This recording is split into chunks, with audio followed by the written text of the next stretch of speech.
नमस्कार, स्वागत है आप सभी का वट सावित्री पर हमारे इस विशेष कार्यक्रम में, जहां मैं हूं आपके साथ नंदिनी लाक्षाकार और मेरे साथ हैं ज्योतिष सेलिब्रिटी, आप सभी के पसंदीदा ज्योतिष आचार्य पंडित के दुबे पद्मेश जी। पंडित जी, बहुत बहुत स्वागत है आपका। वट सावित्री पूजन, जी हाँ, सौभाग्यवती स्त्रियों के लिए बहुत ही महत्वपूर्ण ये व्रत होता है, ये त्योहार होता है और माना जाता है कि ये व्रत हर साल ज्येष्ठ अमावस्या के दिन मनाया जाता है। वहीं इस बार की अगर बात की जाए तो इस बार सोमवती अमावस्या पड़ रही है, तो क्या कुछ खास संयोग बन रहे हैं वट सावित्री पूजन के इस बार, और इस पर विस्तार से हम जानकारी पंडित जी से लेंगे। पंडित जी, जैसा कि मैंने अपने दर्शकों से साझा किया, इस बार काफी कुछ सुखद और ऐसे अद्भुत संयोग बन रहे हैं और ये संयोग इस व्रत को कितना और खास बना रहे हैं, हमारे दर्शकों को बताएं। पति की प्रति निष्ठा, आपका दृढ़ संकल्प जी, पारिवारिक दायित्व का कर्तव्य, स्वयं स्वस्थ रहें, परिवार को स्वस्थ रखें और पर्यावरण की दिशा में एक कदम, जी, इनका समावेश है वट सावित्री। जी, कथानक हर व्रत के साथ होता है।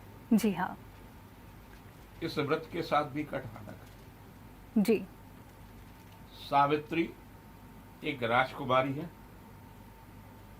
साधन संपन्न राजा की पुत्री है, सुंदर है, सुशील है, आयु विवाह की योग्य हुई। जी, पिता ने वर का तलाश किया और उन्होंने सत्यवान के साथ में विवाह का संकल्प लिया। कुछ दिनों बाद जी, नारद जी वहां पर पहुंचे उस परिवार के साथ। उन्होंने कहा कि आपने अपनी पुत्री का जो विवाह किया है उसकी तो 1 वर्ष की आयु शेष है और अभी तो विवाह के बंधन में बंधी भी नहीं है। जी, जी, इस रिश्ते को तोड़ देंगे तो ज्यादा अच्छा है। कोई भी पिता या कोई भी माता को जब ये मालूम होता कि हमारे होने वाले दामाद की आयु केवल 1 वर्ष है, बिल्कुल, तो समझौता रिश्ता नहीं करता। और उन्होंने भी ऐसा ही किया कि रिश्ते से इनकार कर। सावित्री खड़ी होकर के एक दिशा में कि भारतीय नारी जीवन में एक बार पति का वरण करती है। 14 भुवन एक पथ सोई, जो भारतीय संस्कृति में 14 प्रकार की दुनिया है हमारी धरती जैसे, और उसमें भी एक ही पति होता है उसका। जी, जी, मतलब इतनी बड़ी दुनिया जितने पूरी सृष्टि के जो है, सृष्टि में उसका केवल एक पति होता है।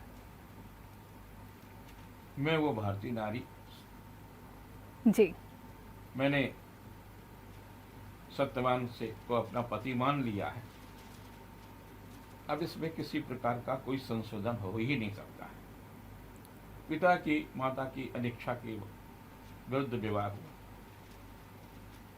कुछ ही दिनों में उनका ऐसा आर्थिक संकट आया कि उनका राज्य भी चला गया, सास ससुर अंधे हो गए। ये लोग जाकर के जंगल में रहने लगे, लकड़ी काट करके सत्यवान लाते थे। सावित्री उस लकड़ी से अपने चूल्हा जलाती थी, रोटी जी, बनाती जी, थी। जी, तो संकट को नारद को आप एक दृष्टि से देखते होंगे कि नारद इधर की उधर लगाने वाले जी, जी, आम आदमी को धारणा ही है, लेकिन वो जो भी कहते थे वो सच होते थे। नारद संहिता उन्होंने एक ग्रंथ लिखा और वो ज्योतिष का ग्रंथ है। नारद को भी ज्योतिष का पूर्ण ज्ञान था और इसी कारण से वो कह देते थे। जी, वो भाव गए, वो जान गए थे पहले ही, और वो बिल्कुल, आपके भविष्य में होने वाली घटनाओं के प्रति संकेत दे देते थे। लोगों को लगता था कि ये कुछ ऐसा कह रहे हैं जिससे परिवार में कुछ तनाव उत्पन्न हो, लेकिन ऐसा नहीं है। तो नारद जी ने जो कुछ कहा था वो समय आ गया, 1 वर्ष पूर्ण होने को आया। सत्यवान लकड़ी काटने के लिए गए, वहां एक सर्प ने डस लिया। जब सर्प ने डस लिया तो वो काला नाग अगर डसेगा तो बचने का कोई सवाल नहीं है। जी। सावित्री जी ने उनके सिर को अपने जंघा पर रख लिया और कहा, देखें कैसे यमराज हमारे पति को लेके जाते हैं। बड़ी चुनौती, बड़ा दृढ़ संकल्प और पतिव्रता की अनूठी मिसाल है। यमराज उपस्थित होते हैं, पहले उनके गण आते हैं तो सावित्री के तप के आगे वो लौट जाते हैं, खुद स्वयं यमराज आते हैं। जी।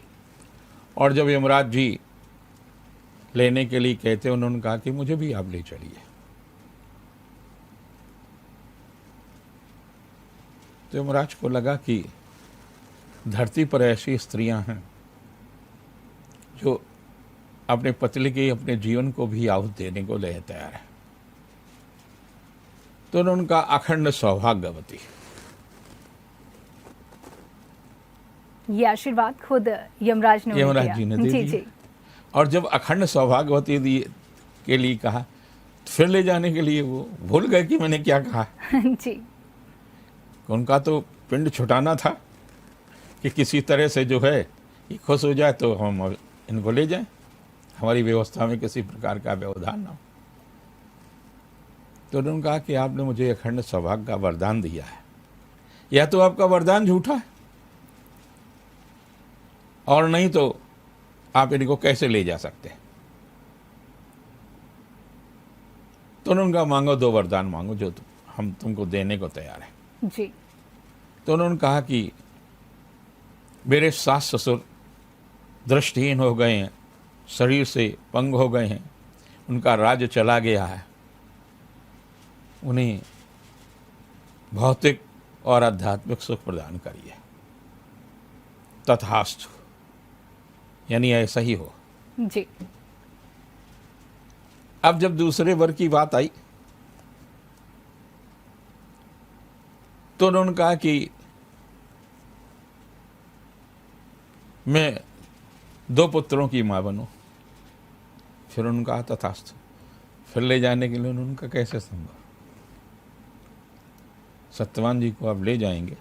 मुस्कराए और यमराज जी चले गए। जी। ये कथानक आज का कथानक नहीं है, सतयुग का कथानक है। यानी धरती पर जब मनुष्य का विकास हुआ उस कालखंड का कथानक है और कई लाख वर्ष तक चलता आया है और विश्वास है कई लाख वर्ष तक ये व्रत महिलाएं अपने पति के दीर्घ जीवन होने के लिए करती रहेंगी। बिल्कुल, और बहुत ही सुंदर वर्णन, आपका चित्रण बिल्कुल हो गया जिस तरीके से आपने इस कथा को सुनाया। और आज फिर एक बार इस कथा को हमने सुना, बहुत ही अद्भुत हर बार लगती है कथा। और इस बार की, जैसा कि पंडित जी संयोग का जिक्र मैंने किया, क्या कुछ खास संयोग इस बार वट सावित्री पूजन का बन रहा है और कितना महत्व है संयोग का? सोमवती अमावस्या। जी। सोमवती अमावस्या को ये माना जाता है कि तेल और हल्दी का स्पर्श दाम्पत्य जीवन के लिए कष्टदायी है। जी। और ये पर्व ही दाम्पत्य जीवन का है। तो बेटियों से,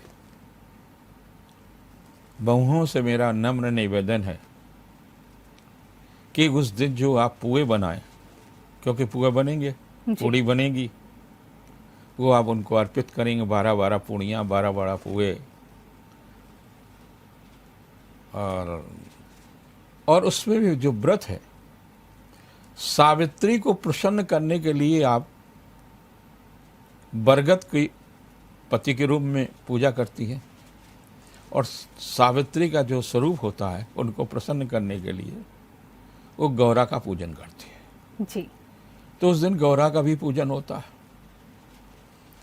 और सोमवती अमावस्या की अधिष्ठात्रा है, पुरख है। तो देव ही हमारे पुरख हैं, ऋषि हमारे पुरख हैं। तो उस दिन तेल की बनी हुई वस्तुओं का प्रयोग न करें, यानी घृत में बना लें, घी में बना लें, काली गाय का घी हो, गायों का घी हो तो उसका करें। और सोमवती अमावस्या का हम जैसे पितरों का पूजन करते हैं, तो पहले हम पितरों का पूजन करेंगे, बाद में सोमवती अमावस्या का, के पश्चात हम वट सावित्री का व्रत करते हैं। और उसके ये घंटे 2 घंटे का ही व्रत होता है। तत्पश्चात आप दैनिक जो आपका जीवन है उसी तरह से आप जीवन जिएंगे। इसमें कई बार क्या होता है कि कई लोगों को डायबिटीज़ है जी। और बहुत बड़ी संख्या में महिलाओं को डायबिटीज़ है। वो भी व्रत रहेगी, सौभाग्यवती हैं। बिल्कुल पति समझाएगा तो भी नहीं मानेंगे। बिल्कुल। और डॉक्टर्स अक्सर उन्हें चेतावनी देते हैं ऐसा करने पर। जी। लेकिन हमारा शास्त्र में विकल्प है। आपको जो पुए खाने हैं वो चीनी या गुड़ की ही तो होंगे। जी। वो तो आपके डायबिटीज़ के बहुत बढ़ा देंगे। तो उसमें हमारा शास्त्र क्या कहता है कि जब उनको अर्पित कर देंगे हाथ में लेकर के, तो उनको 3 बार अगर सूंघ लेंगे और उसके बाद में वो पुए गाय को खिला देंगे तो भी पूर्ण उतना ही मिलेगा। व्रत का जो नियम है वो आपके पूरे हो जाएंगे और आप डायबिटीज़ के बढ़ने से भी बच जाएंगे। जी। देखिए, जिस तरीके से बहुत सुंदर तरीके से आपने हल्दी और तेल का, जब आपने कहा कि परहेज करना ज़रूरी है, हल्दी का परहेज तो आसान भी है, लेकिन तेल का कैसे किया जाए इसका भी आपने समाधान बताया। और डायबिटिक पेशेंट जो हैं, जिन्हें लगता है कि प्रसाद स्वरूप ग्रहण करना ही करना चाहिए, तो किस तरह से वो ग्रहण कर सकते हैं बिना नुकसान के, ये भी बताया। और ये जानकारियां निश्चित तौर पर हमारे दर्शकों को लाभान्वित कर रही होंगी। वट सावित्री पूजन, जैसे कि नाम से ही स्पष्ट है कि बरगद वृक्ष की पूजा इसमें की जाती है। पंडित जी, क्या महत्व है? देखिए, कथा हमने जानी, किस तरीके से उद्गम हुआ इस व्रत का, इस पूजन का, इससे हम परिचित हुए, लेकिन बरगद की क्या भूमिका? बरगद, पीपल जी। और इमली ये दीर्घ जीवन वृक्ष है और ये लगातार आपके पर्यावरण को शुद्ध करते हैं। जी। सदियों पहले भी सोचा गया होगा कि जीवन की रक्षा के लिए ऑक्सीजन की आवश्यकता है, इसीलिए उसको हमारी अपनी भाषा में प्राणवायु कहा गया है। जगह जगह प्राणवायु का उल्लेख है और प्राणवायु जब आप वट वृक्ष के नीचे बैठते हैं, आजकल परीक्षाओं का मौसम है, आप एक दिन अपने एसी कमरे में बैठ करके पढ़िए, 2 दिन 4 दिन जब तक आपका मौका मिले, और 3-4 दिन जो है फिर आप वट वृक्ष के नीचे उसकी छाया के नीचे पढ़िए, तो आपको स्मरण जल्दी हो जाएगा। जी। क्यों हो जाएगा? वट वृक्ष से एक प्रकार का रस निकलता है जो आपकी स्मरण शक्ति को प्रभावित करता है। यही कारण है कि संसार के जितने भी ज्ञानी पुरुष हुए, जिन्हें भी ज्ञान प्राप्त हुआ, जिन्होंने भी बड़ी साधना की, उनके जीवन में वट वृक्ष का सबसे ज्यादा महत्वपूर्ण रहा। वाकई। जी।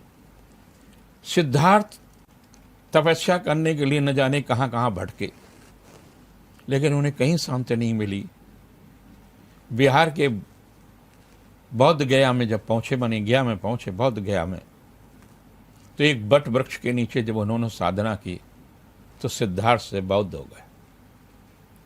तो बुद्ध आज सारे संसार में पूछ रहे हैं उनके ज्ञान का लोहा, उनके आध्यात्मिक चिंतन का लोहा, जीवन की शैली, जीवन जीने का तरीका, जीवन को स्वस्थ रखने का तरीका, शरीर कैसे और मन का सामंजस्य और तारतम्य रहे, ये बुद्ध ने दिया। किसके नीचे? बट वृक्ष के नीचे। न जाने कितने कथानक हमारे धर्म ग्रंथों में मिलते हैं कि ऋषि ने इतने वर्षों तक बट वृक्ष के नीचे तपस्या की।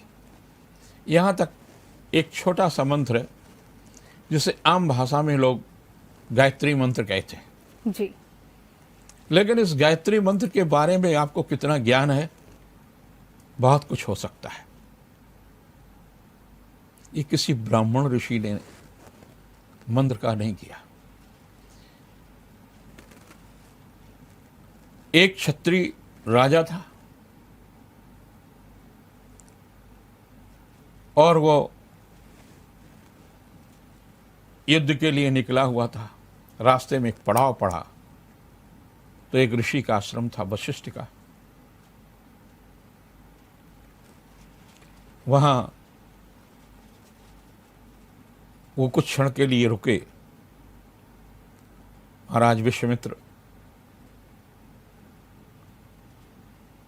तो उन्होंने कहा कि इतनी बड़ी सेना को क्या आपका आश्रम आश्रय दे सकता है और उनके सुविधा के अनुसार सुविधाएं दे सकता है तथा उनके भोजन की व्यवस्था हो सकती है?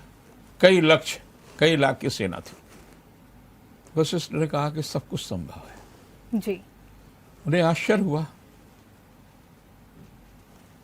ये ऋषि, कुछ शिष्य, जी जी, पत्नी है, वाकई, जी जी, और एक गाय बंधी हुई है, ये क्या करेगा? लेकिन रुक गए। और सारी जब व्यवस्था हो गई सारे लोगों को, जब सुबह वशिष्ठ से महाराज आभार व्यक्त करने के लिए आए तो उन्होंने कहा संभव कैसे हुआ? उन्होंने कहा कि मेरे पास गाय है, कामधेनु, जो इच्छा व्यक्त करें वो पूरी कर देती है। महाराज थे, उनको लगा ये गाय तो मेरे पास होनी चाहिए जी, क्योंकि इतनी शानदार है, इतनी अच्छी है जी। तो उन्होंने कहा ये गाय दे दी। तो उन्होंने कहा मैं तो गाय नहीं दूंगा। तो बोले युद्ध करना पड़ेगा। बोले हम करूंगे।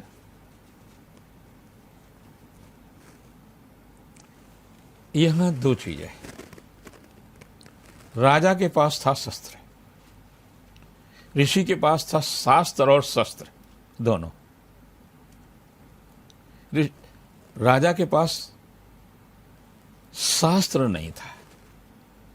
युद्ध हुआ, विश्वामित्र की आधी से ज्यादा सेना को उन्होंने खत्म कर दिया। तो उन्होंने कहा कि आपके पास तो साधन नहीं थे। तो उन्होंने कहा मेरे पास जो शास्त्र है उस शास्त्र के आधार पर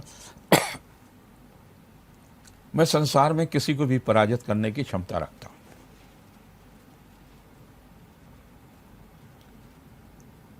अब संकल्प शक्ति देखिए जी।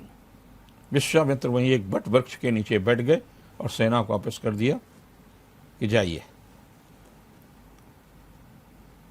राज छोड़ दिया, सब कुछ छोड़ दिया। शास्त्र का इतना बड़ा, इतनी बड़ी ऊर्जा का ये प्रमाण है। वर्षों तपस्या की और विश्व जी से विश्वामित्र हो गए और उन्होंने ही आपको ये मंत्र दिया है, गायत्री मंत्र, जिसे आप जपते हैं। और गायत्री मंत्र का जहाँ जप होता है वहाँ न तो भय होता है। कहाँ? एक बट वृक्ष के नीचे बैठ करके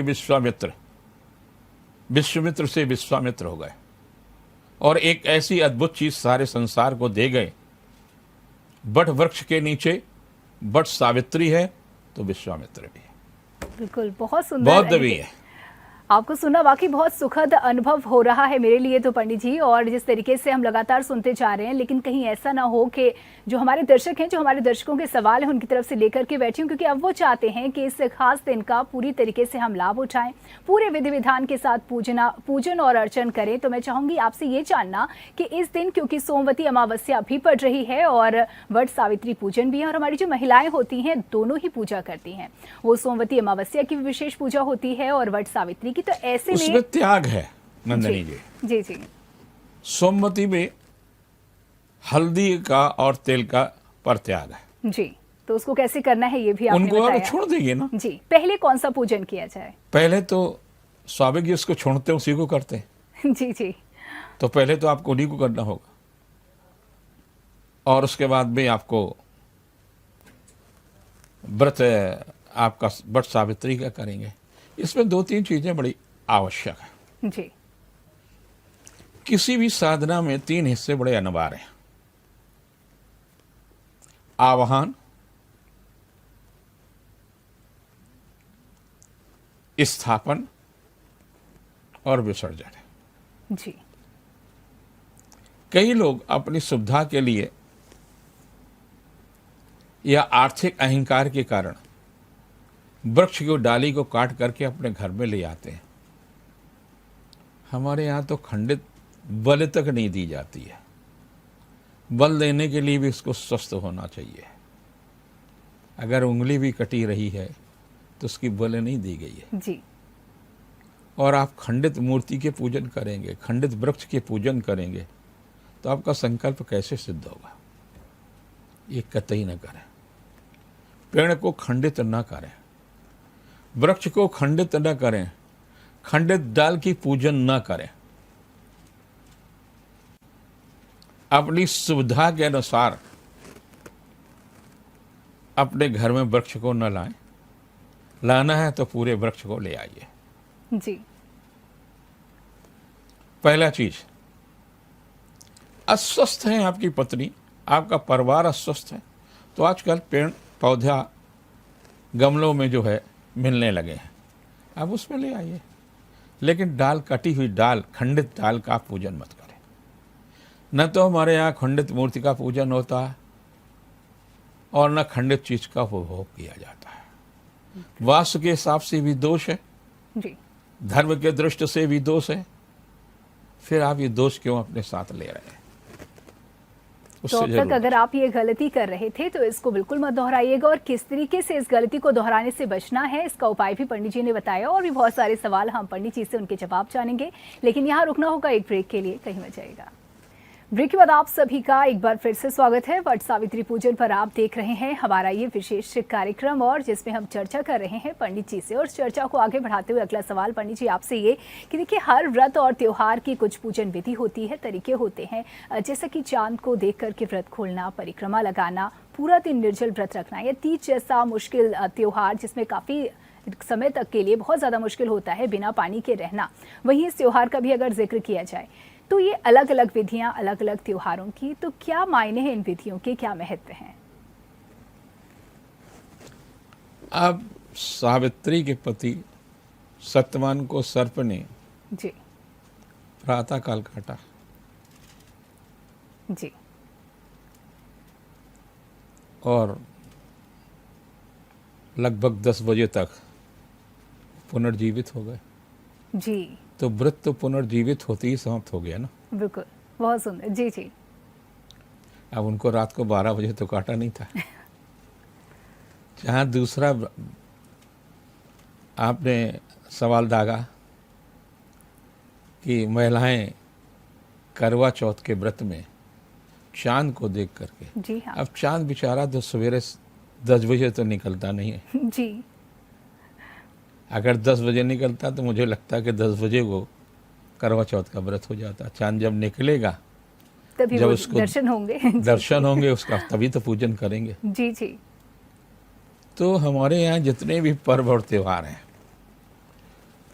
वो कुछ पर्व सूर्य से संबंधित है, कुछ पर्व चंद्रमा से संबंधित है। दुनिया में जितने भी धर्म हैं, जितने भी, उनके सूर्य और चंद्रमा के आधार पर ही पर्व और त्योहार हैं। जी जब सूर्य और चंद्रमा पर आधार पर पर्व एवं त्योहार है, तो उन्हीं तिथियों के हिसाब से जैसे नौ तपा है, तो नौ तपा क्या है कि सूर्य एक नक्षत्र में 14 दिन रहता है, 14 या 15 दिन। जब वो रोहिणी नक्षत्र में आता है, रोहिणी नक्षत्र किसका है? चंद्रमा का, उच्च का। जी तो वो सबसे ज्यादा तपता है, यानी सबसे ज्यादा गर्मी होती है। और जब आद्रा में आता है, राहु के नक्षत्र में आता है, तो वर्ष भर का तय होता है कि वो कितनी बारिश होगी। तो उसको आप कैसे उलटफेर करेंगे? जी जी और नक्षत्र की स्वतंत्र दुनिया है, वो ग्रहों पर निर्भर नहीं है। जी सूर्य के प्रकाश से सारे ग्रह प्रकाशित हैं, उनका अपना कोई प्रकाश नहीं है। जो भी उन पर प्रकाश, चाहे चंद्रमा का हो, चाहे मंगल का हो, चाहे गुरु का हो, चाहे शनि का हो, चाहे शुक्र का हो, उन पर सूर्य के प्रकाश की किरणें जब पहुंचती हैं तो प्रकाशित होते हैं। जबकि 27 नक्षत्रों में से कोई भी नक्षत्र ऐसा नहीं जिसका अपना प्रकाश नहीं हो, और वो अपने प्रकाश से ही, अपनी ऊर्जा से ही संचालित है। जी और उन्हीं के मार्ग पर जब ग्रह, कोई भी ग्रह, सूर्य, चंद्रमा या कोई भी ग्रह जब गतिशील होता है तो किसी नक्षत्र में पहुंचेगा, और 2.25 नक्षत्र जब मिलते हैं, यानी 2.25 नक्षत्रों की जो दूरी होती है और उसके बीच जो आकृति बनती है, वो राशि कहलाती है। इसलिए राशि का कोई स्वतंत्र अस्तित्व नहीं है। जी देखिए, तमाम ऐसे सवाल हैं जिनके जवाब हमें मिल रहे हैं। आपके मनों में भी ये प्रश्न उठते होंगे और आज उनके जवाब आप तक पहुंचाने का प्रयास मेरी ओर से लगातार किया जा रहा है। पंडित जी, एक सवाल एक और मन में आ रहा है, ये कि आजकल चलन हो गया है, चाहे वो करवा चौथ का त्योहार हो या फिर अन्य, पत्नी अगर व्रत रखती है तो पति भी प्रेम दर्शाने के लिए या सहानुभूतिवश व्रत रखते हैं साथ में। ये परंपरा, इस परंपरा का विधान हमारे ग्रंथों में नहीं है, इस तरह का मैंने कहीं भी जिक्र नहीं देखा। तो कितना सही आप इसे मानते हैं? कितना सही तरीका है सहानुभूति जताने का, प्रेम दर्शाने का, या फिर कोई सही तरीका आपकी ओर से? जी 150 वर्ष पहले जी तलाक की, हिंदुओं में तलाक की परंपराएं जी नगण्य थी। बिल्कुल। कुछ वर्ष पहले कानपुर में पति पत्नी के रिश्तों के लिए एक अदालत होती थी, और उसमें से मुश्किल से 2, 4, 5 केस महीने में होते थे। लेकिन तब तो लोग व्रत भी नहीं रखते थे, इतना प्रेम नहीं दर्शाते थे। यही मैं कह रहा हूँ। जी सुनते तो जाइए आप लोगों पर। जी और आप लोगों की कृपा ऐसी हुई, इतना ज़्यादा प्रेम दर्शाने लगे हैं, केवल कानपुर में 4 अदालतें हो गई हैं तलाक की। एक तरफ तो आप प्रेम दर्शा रहे हैं, दूसरे तरफ तलाक का लिए कोर्ट में पहुंच रहे हैं। क्या माना जाए? तो यानी कि ऐसे ये सही प्रेम तरीका का नहीं क्या हुआ। अर्थ है? जी जी कि आप करवा चौथ के लिए पत्नी के साथ व्रत कर रहे हैं और कोर्ट में जाकर के तलाक दे रहे हैं। तो ये तो देखिए कारगर तरीका नहीं हुआ, ये बात स्पष्ट हो गई है। तो ऐसे में आपकी तरफ से क्या सलाह, कौन सा तरीका सही है? पति पत्नी के रिश्ते निष्ठा के रिश्ते हैं। जी जब हम एक दूसरे पे विश्वास ही नहीं करते, हम एक दूसरे को स्वीकार ही नहीं करते, जिस दिन पत्नी स्वीकार कर ले कि मेरा पति संसार का सर्वोत्तम व्यक्ति है, जी मेरे लिए सारे भ्रम, सारी समस्याएं अपने आप खत्म हो जाए, और जब पति ये मान ले हम इससे संसार में अच्छी महिला मेरे लिए नहीं हो सकती थी, श्रेष्ठतम महिला हमारी ये जो है मेरी पत्नी है, तो काहे के झगड़े? कितने व्रत करते कितनी है। मैं कल का ही उदाहरण, मेरी पत्नी डायबिटीज़ का टेस्ट, छोटी सी सुई लगवाने के लिए बोले, दुबे जी तुम मेरे बगल में बैठ जाओ। जी हमने क्यों? बोले दर्द का एहसास नहीं होगा, तुमको हम देखती रहेंगे। आहा, क्या हाँ। निष्ठा है प्यार की यार। जी 53 साल हो गए, सुई तो तब भी लग रही थी, सुई तब भी लग रही थी। जी, बहुत सुंदर, कल का उदाहरण। आज 72 वर्ष की महिला ये बात कहे, ये बात तो बहुएं भी नहीं मेरी कहती होंगी अपने पतियों से। जी, लेकिन निश्चित तौर पर अब जब इस तरीके का जो एक उदाहरण सामने है तो इसका प्रभाव वो ज़रूर पड़ेगा और सकारात्मक पड़ेगा, और ज़रूरी है इसका जिक्र होना भी। इसीलिए समय समय पर बहुत बहुत धन्यवाद, आपने इस बात का जिक्र किया पंडित जी। पंडित जी, ज़्यादातर जो हमारे व्रत और त्योहार हैं उनका संबंध पेड़ पौधों से होता है, प्रकृति से होता है, यानी कि सनातन धर्म से ये परंपरा हम देखते आ रहे हैं। तो क्या ये परंपराएं हमें कुछ संदेश भी देती हैं? आप लोगों से मेरा विनम्र प्रार्थना है, हाथ जोड़ करके, वृक्षों का क्रूर दोहन मत करो। हमने तो अपने जीवन में कई करोड़ वृक्ष लगाए होंगे, लगवाए होंगे। एक संस्था है एनवायरमेंट इंडिया, जिसका मैं राष्ट्रीय अध्यक्ष भी हूँ जी, लेकिन मैं कभी उल्लेख नहीं करता कि कितने पार्क, कितनी चीज़ें बनाई हैं। और प्रकृति का प्रेम करने से आप स्वस्थ रहेंगे, तनाव मुक्त रहेंगे। और ऑक्सीजन आपने पिछले साल देखी होगी आपके जीवन के लिए कितनी महत्वपूर्ण है। ऑक्सीजन नहीं मिली, आपका परिवार बिखर गया, बिछुड़ गया। कहीं आप ऐसा न करें आने वाली अपनी पीढ़ी के लिए कि ऑक्सीजन का सिलेंडर आपका पोता लेकर के चले तो वो जी पाए। और अगर इससे बचना चाहते हैं तो अपने जीवन में कम से कम 5 पेड़ जरूर लगाएं। बिल्कुल। देखिए, हर सनातन धर्म से, सनातन काल से चली आ रही इस परंपराओं का बहुत ही महत्वपूर्ण और व्यवहारिक आधार है और इसका पालन हमें करना ही चाहिए। और हम तभी कर पाएंगे जब जानेंगे और इनके महत्व को समझेंगे। पंडित जी, बात हो गई वट सावित्री पूजन को लेकर के, इसके महत्व को हमने जाना। मैं चाहूंगी कि आप अपने श्रीमुख से पूजन विधि अगर बता दें कि ना किस तरीके के हम पूजन विधि कर सकते हैं और सही मुहूर्त क्या होगा।